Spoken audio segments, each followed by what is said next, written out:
चलिए सभी लोगों को नमस्कार।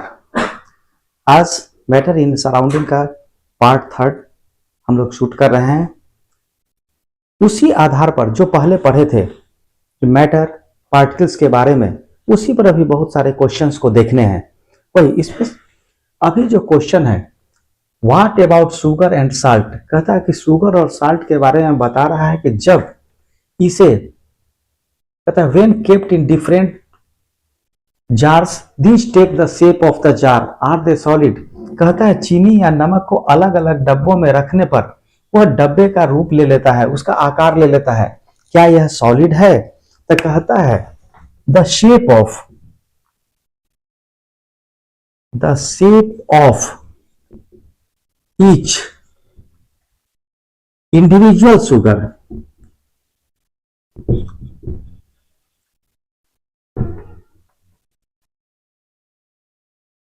एंड साल्ट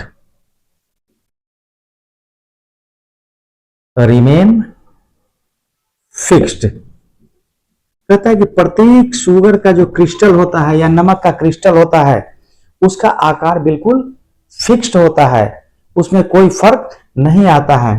कहता है the shape of sugar and salt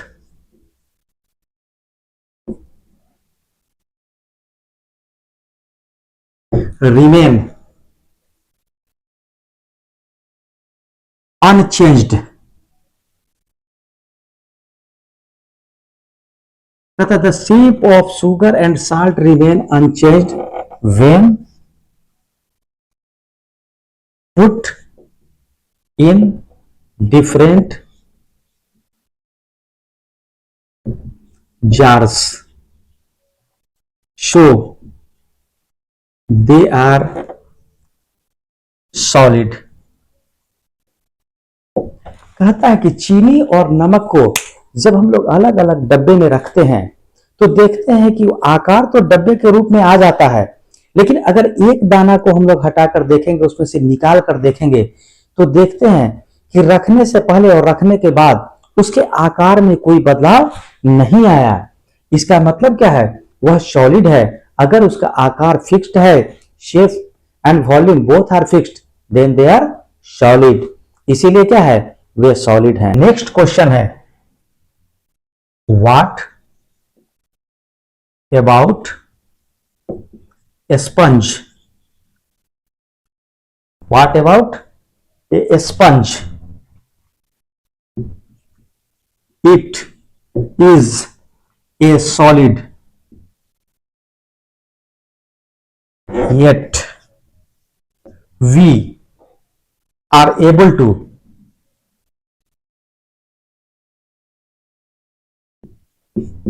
compress it. Why? कहता है अब नेक्स्ट क्वेश्चन है व्हाट अबाउट स्पंज। आप स्पंज के बारे में क्या कहेंगे? इट इज ए सॉलिड, यह सॉलिड है, फिर भी हम उसे कंप्रेस कर पाते हैं। क्यों उसे दबा पाते हैं? तो कहता है स्पंज हैज, कहता है स्पंज के पास बहुत सारे छोटे छोटे छिद्र होते हैं। Sponge has minute holes in which air is trapped, in which air is trapped, जिसमें हवा फंसा हुआ हो सकता है। when we compressed it या when we press it, the air will be expelled out. The air is expelled out. So we compressed a sponge. Question में कहता है what about a sponge, it is a solid, यह ठोस है, yet we are able to compress it, फिर भी हम उसे क्या करते हैं, दबा पाते हैं, कंप्रेस कर पाते हैं। कहता है sponge has many minute holes, sponge के अंदर बहुत छोटे छोटे छिद्र होते हैं जिसके अंदर हवा फंसे हुए होते हैं, इन विच एयर इज ट्रैप्ड, उसमें क्या होते हैं, हवा फंसे हुए होते हैं। जैसे ही हम क्या करते हैं, स्पंज को दबाते हैं, उसमें से हवा क्या होता है, when we press it the air is expelled out, और उसमें से हवा क्या होता है, बाहर निकल जाता है और वो दब जाता है। अब जो क्वेश्चन दिया गया है, the mass per unit volume of A substance is called density. इस क्वेश्चन में ऑलरेडी डेंसिटी घनत्व का परिभाषा लिखा हुआ है, घनत्व को डिफाइन किया गया है और उसका फॉर्मूला भी बताया गया है, डेंसिटी बराबर मास बाई वॉल्यूम। और इसी फॉर्मूले के आधार पर क्वेश्चन दिया गया, arrange the following in order of increasing density, बढ़ते हुए डेंसिटी के आधार पर इसे सजाना है। Air, exhaust from chimneys, Honey, water, chalk, cotton and iron. तो आंसर में सबसे पहले जो दिया गया है हम लोग उसे देखते हैं, density is equal to mass by volume. इसका अर्थ क्या हुआ, कहता है यह डेंसिटी का डायरेक्ट मास का डायरेक्टली प्रोपोर्शनल डेंसिटी है। यहां पर देखते हैं जो ऊपर में लिखा हुआ है वो डायरेक्टली प्रोपोर्शनल होता है, density is directly proportional to mass. That means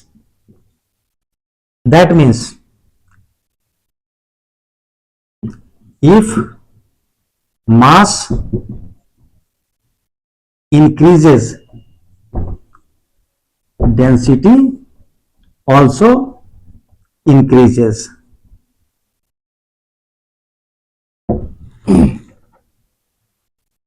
Or if mass decreases, density also decreases.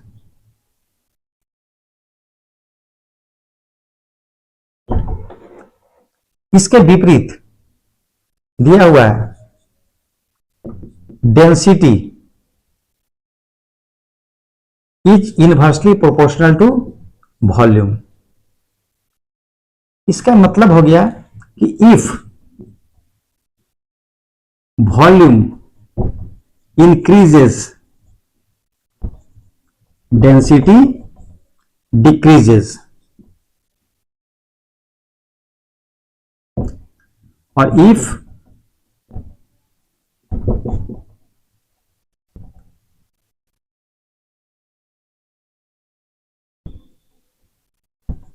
Volume increases, density decreases.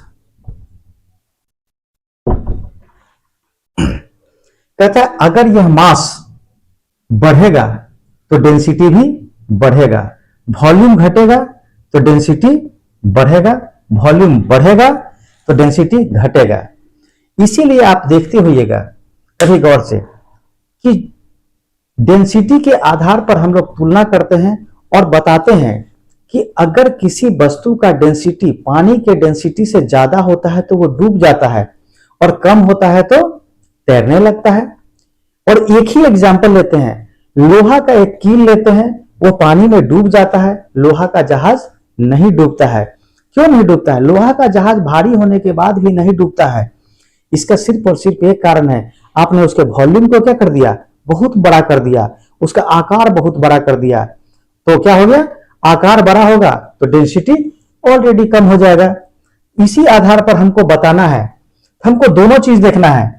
हमको देखना है सबसे पहले जो बढ़ते हुए डेंसिटी, तो सबसे कम डेंसिटी किसका होगा, जिसका मास कम हो और वॉल्यूम ज्यादा हो। तो सबसे ज्यादा जगह कौन छेकता है, एयर, और सबसे हल्का भी है तो सबसे पहले क्या हो जाएगा, एयर। यह सबसे कम हो गया।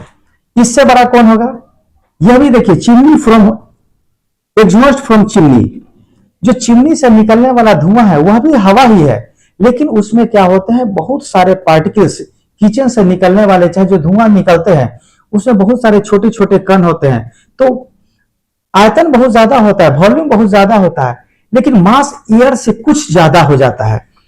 ये हो जाएगा एग्जॉस्ट फ्रॉम चिमनीज। अब इससे बड़ा क्या होगा, ये दो हो चुका है।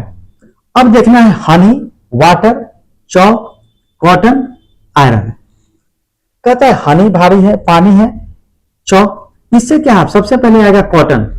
कॉटन भी ज्यादा है, रुई देखते हैं बहुत ज्यादा जगह लेता है, अब भार बहुत कम होता है, तो हम लोग क्या करेंगे, कॉटन को लिखेंगे। कॉटन भी हो गया। अब देखिए बच गया आयरन, चौक, दो सॉलिड है और दो लिक्विड है, वाटर और हनी में भारी कौन होगा, हनी भारी ज्यादा होगा, वाटर थोड़ा सा इससे हल्का होगा, तो जो हल्का होगा उसे पहले लिखेंगे और फिर किसे लिखेंगे, हनी लिखेंगे।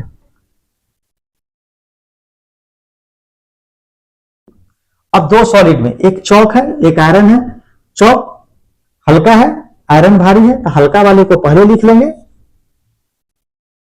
और फिर उसके बाद आयरन। इसी तरह हम लोग सजाते हैं बढ़ते हुए डेंसिटी के आधार पर। सिर्फ पहले क्या, इसको अगर समझ लिए यह फॉर्मूला को, तो आपका सारा काम आसान हो जाएगा। तो हम लोग को क्या करना है, किसी चीज को समझना है तो बेसिक कॉन्सेप्ट को क्लियर करके चलना है। डेंसिटी को एकदम बिल्कुल जो फॉर्मूला है उसी आधार पर, फॉर्मूला में मास बाय वॉल्यूम है, मास बढ़ेगा तो डेंसिटी बढ़ेगा, वॉल्यूम बढ़ेगा तो डेंसिटी घटेगा, वॉल्यूम घटेगा तो डेंसिटी बढ़ेगा। अब हम अगला क्वेश्चन है, tabulate the differences in the characteristic of matter. सीधी सी बात है, सॉलिड, लिक्विड और गैस में डिफरेंशिएट करना है।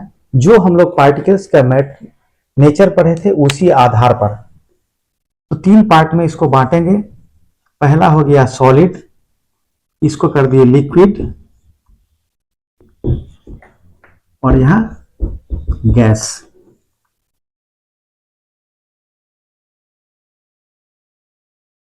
छोटे छोटे चीजों को ध्यान रखते चलेंगे और टेबुलेट कर देंगे।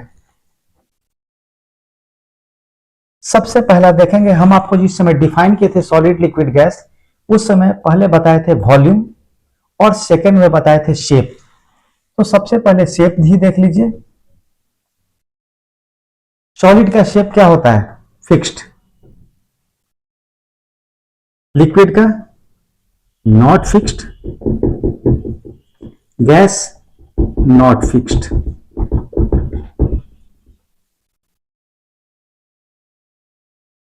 वॉल्यूम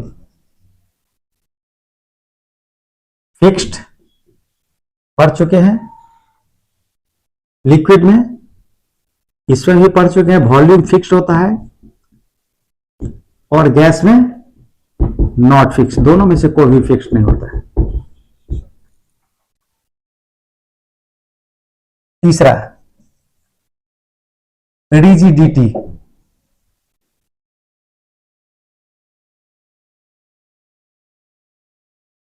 रिजिडिटी का मतलब होता है कि शेप को बदला नहीं जा सके। आप प्रेशर लगाते हैं, फोर्स लगाते हैं, लेकिन शेप को बदल नहीं पाते हैं, तो हम लोग कहते हैं कि वो शेप क्या है, बिल्कुल रिजिड है, जिद्दी है, मजबूत है।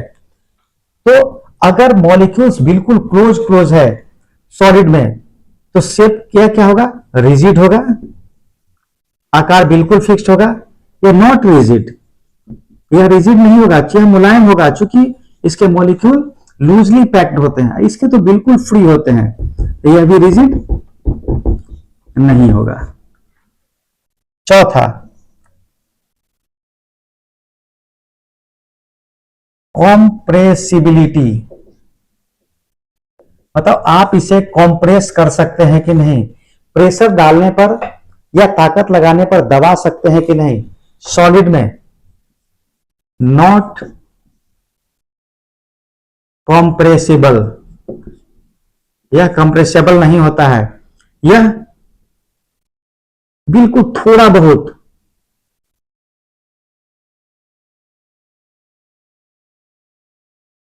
कॉम्प्रेस्ड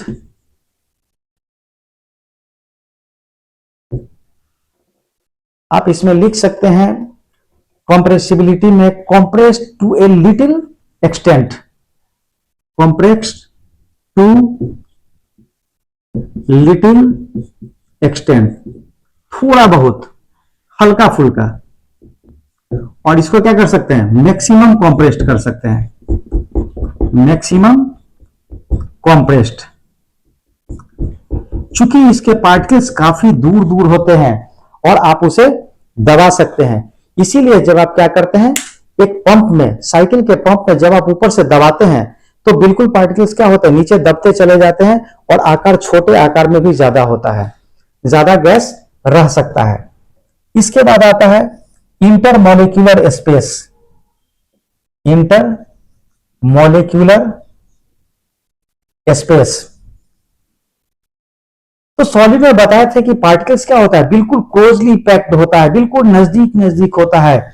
इसका मतलब इंटरमॉलिक्यूलर स्पेस क्या है, मिनिमम है। इसमें क्या लिखेंगे, मोर देन सॉलिड, सॉलिड से ज्यादा होगा, बट लेस देन लिक्विड। और इसमें क्या लिखेंगे, इंटरमॉलिक्यूलर स्पेस, इसमें मैक्सिमम होगा, सबसे ज्यादा होगा।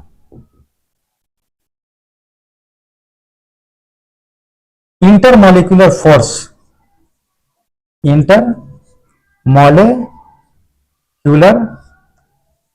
फोर्स, जो पार्टिकल्स हैं बिल्कुल क्लोजली पैक्ड हैं, तो बिल्कुल नजदीक नजदीक हैं, इसका मतलब क्या है, इसमें सबसे ज्यादा लगेगा मैक्सिमम। इसमें क्या होगा, इसमें इंटरमॉलिक्यूलर फोर्स इससे थोड़ा सा कम होगा, less than solid, less than solid, but more than liquid. Solid से कम होगा लेकिन गैस से ज्यादा होगा, गैस से ज्यादा होगा। इसमें मिनिमम होगा क्योंकि इसके पार्टिकल क्या होते हैं, बिल्कुल दूर दूर होते हैं।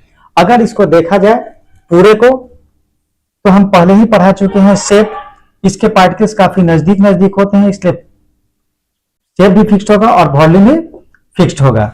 लिक्विड में क्या होगा, हम बता चुके हैं, ये लूजली पैक्ड होता है, शेप फिक्स्ड नहीं होगा, जिस बर्तन में रखेंगे उस बर्तन का आकार ले लेगा, लेकिन वॉल्यूम क्या होगा, फिक्स्ड होगा। इसमें दोनों ही फिक्स्ड नहीं होगा।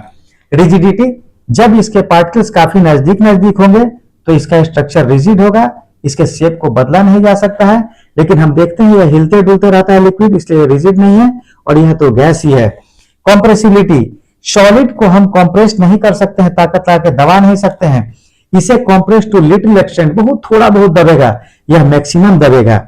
इंटरमॉलिक्यूलर स्पेस, हम बताए थे कि पार्टिकल्स का अरेंजमेंट क्लोजली पैक्ड होता है, इसलिए स्पेस बिल्कुल कम होगा। और गैस में क्या होगा, सबसे ज्यादा होगा। और इसमें क्या होगा, more than solid, space solid से ज्यादा होगा लेकिन गैस से कम होगा, यह लूजली पैक्ड होता है। और इंटरमॉलिक्यूलर फोर्स क्या होगा, इसमें सबसे नजदीक नजदीक पार्टिकल होता है, मैक्सिमम होगा, और इसमें क्या होगा, मिनिमम, और इस दोनों के बीच का होगा, less than solid but more than gases. इस तरह से हम लोग सॉलिड, लिक्विड, गैस को पार्टिकल्स के नेचर के आधार पर हम लोग डिफाइन करते हैं। आज के वीडियो में बस इतना ही। Thank you.